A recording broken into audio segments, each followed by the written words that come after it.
I've been listening carefully to the responses that you've been given to the various questions and reflecting on the lead up to this committee meeting and the language in your opening statement.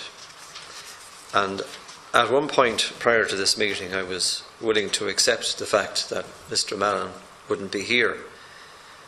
Every business goes through change. Your bank is no exception to that, and I've seen change go on in businesses. But reflecting on all of that and the fact that Mr. Mallon is working out, you say, 6 months notice, your bank has a brass neck like no other that I have seen.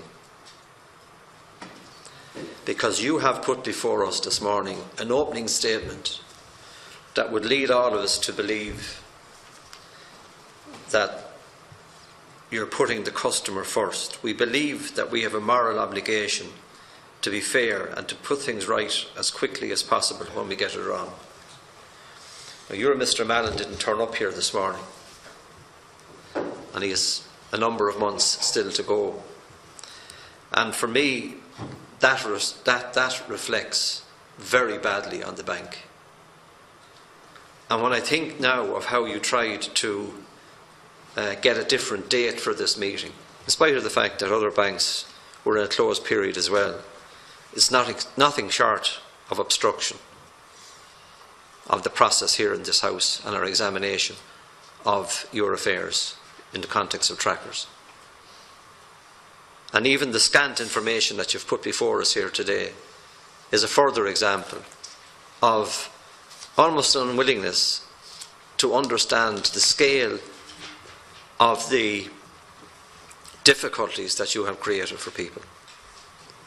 Now, you can tally over one side to the other here for a full day on statistics and that. But I'm going to look at some facts here.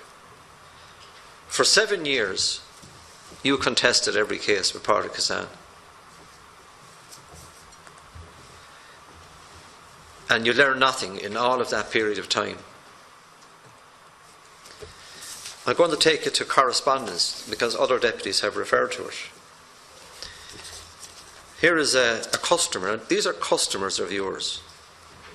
We're here defending your customers. You should be defending your customers. That's your job. And as far as I can see, all you're doing is playing with words here. And I don't accept half of what you say. But this lady here, she was reinstated on her tracker January 2016. And to date, she has not received a letter about redress. Prior to Christmas, I telephoned Ulster Bank to find out when I can expect to be repaid the money they wrongfully took from me, her money.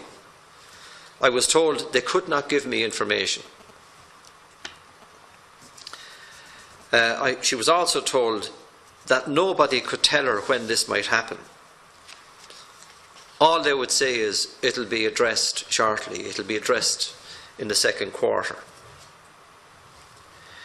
Now, this woman then goes on to say that she had to pay considerable fees for advices of one kind and another to deal with your bank in the earlier stages of her efforts to get what was rightfully hers. So she'll probably end up paying 68,000. Will you refund her that money? Specific question, or do you want to? No, go ahead. Yep. So, will you refund her that 68,000? So there is a tiered level of refund for independent advice. I'm asking you a specific question. Yeah, so, will you refund her the thousands of euro that she had to spend on that advice? So it will go. It's a yes or no answer. One of two things will happen. Certainly, we will consider the independent advice that's raised, and if she's not happy with how we deal with that, she has the process of going to the appeals. Okay, so that, if you want to that doesn't marry too well with you saying we believe that we have a moral obligation to be fair and to put things right as quickly as possible. If those fees are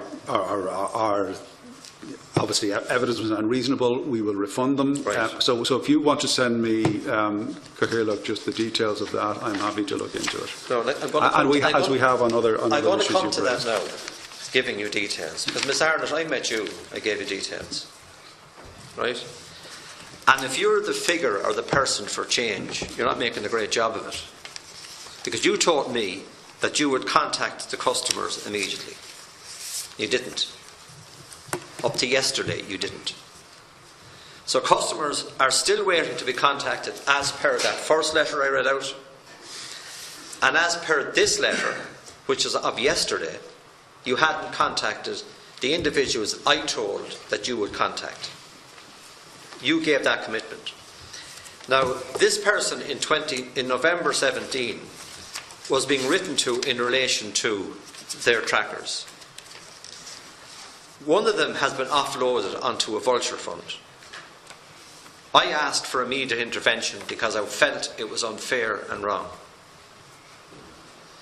And since then, that vulture fund has attempted to enter the building, change locks, and cause nothing but distress for the people involved.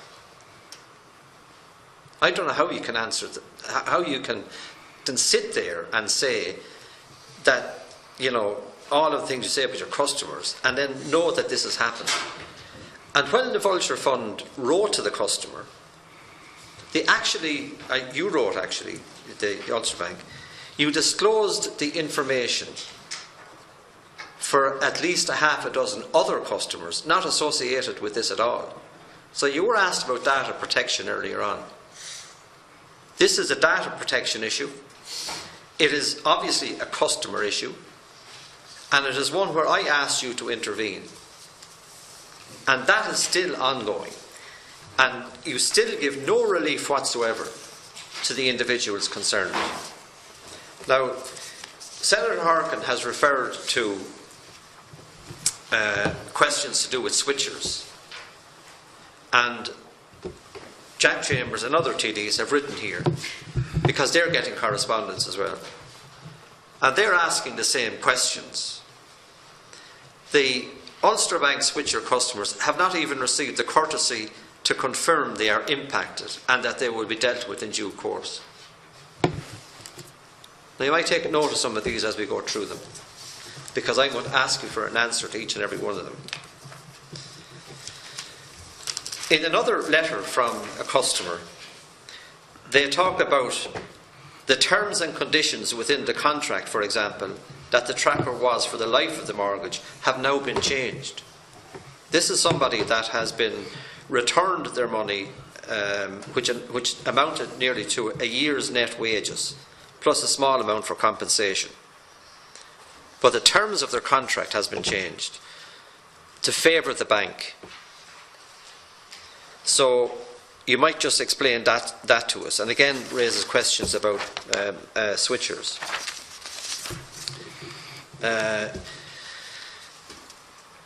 Another customer, and these are only just a tiny example of the volume of stuff that we've received in. Are they going to get paid for the time that refund rather, for the overpayment for the time that they were with AIB? So there's an AIB, another bank, and then your bank as well. This is another customer who was waiting 17 months for the bank to rectify their situation. And having notified you of their personal situation, both health and financial, on the 26th of November 2017, and a further meeting that they had with you on the 7th of December 2017, where you confirmed that we would be treated as priority, they then had to take and write emails to us on the 26th of January because you didn't respond. So none of what we're saying here, none of what you're saying here adds up in the context of the example of a batch of emails that I have received about how your bank is treating customers. None of it. And lastly, could I ask, the first active customers, those trackers there, so you might just answer those questions. Can you start on that? Yeah, I can start with a few of those.